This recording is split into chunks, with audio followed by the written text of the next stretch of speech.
Ah, I'm a little zoomed in. Yeah, we'll just leave that. Anyways, so today we are looking at the SQ1012. SQ12.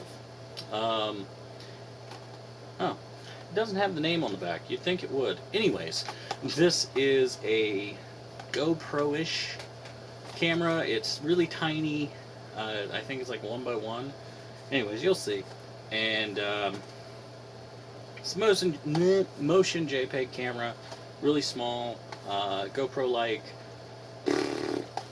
maybe a spy camera. It does have motion detection. So let's check it out. Okay, so here is the box. Who cares about a box? Let's open it up. Yay! It's open. And there's all the stuff. So, let's zoom in. Okay, so first we have an odd 2-in-1 cable. Here we have a USB and a composite component, I don't know, the yellow video cord. And it goes to a proprietary, don't like this, proprietary USB connector. It reminds me of the tiny camera connectors, but you can't see it. It's tiny. Yeah, fuck autofocus. Anyways, so you use this to output video to your TV, so you can make anything that has this connector into a monitor for this, which is kind of nice. It's a live monitoring, and you charge it with that cable. Also, it did come with some GoPro-ish mounting stand things. This is probably the weirdest one. It's just got grooves on it, and then you have a alligator clip thing that just clips on it, and I mean, you can see it pulls off really easy. I mean, maybe for a body cam, but that's it. I mean, yeah. Either way, those are kind of poo. Main star is this little guy, though. So this is a waterproof case. I haven't tested it, so, you know, I have no idea. But it would seem to be waterproof. It says it's waterproof. It does have a nice seal in the back here. And you have 2 buttons on top that are sealed, so it should be waterproof. Anyways, this is the main show. As you can see, it is tiny. It does have infrared lights on the front.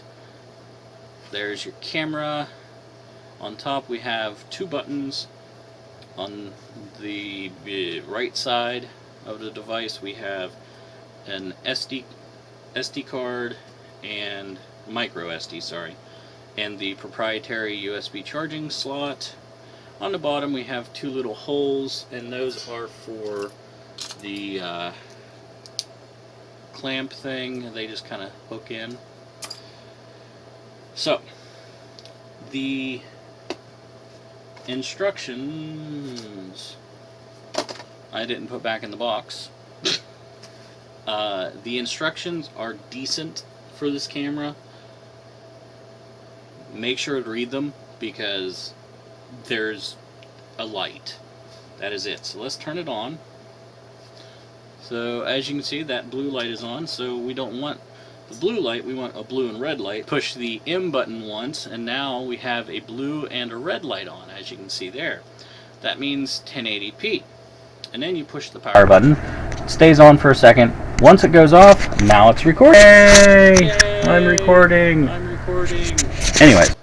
Anyways, push it again, and it will go back to regular mode. Yeah. I will put in some test footage from it, inside and outside.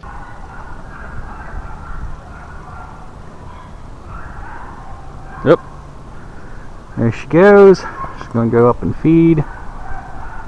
up there. We got a rabbit hole there. Garbage. Pan around that real fast. My old server cabinet.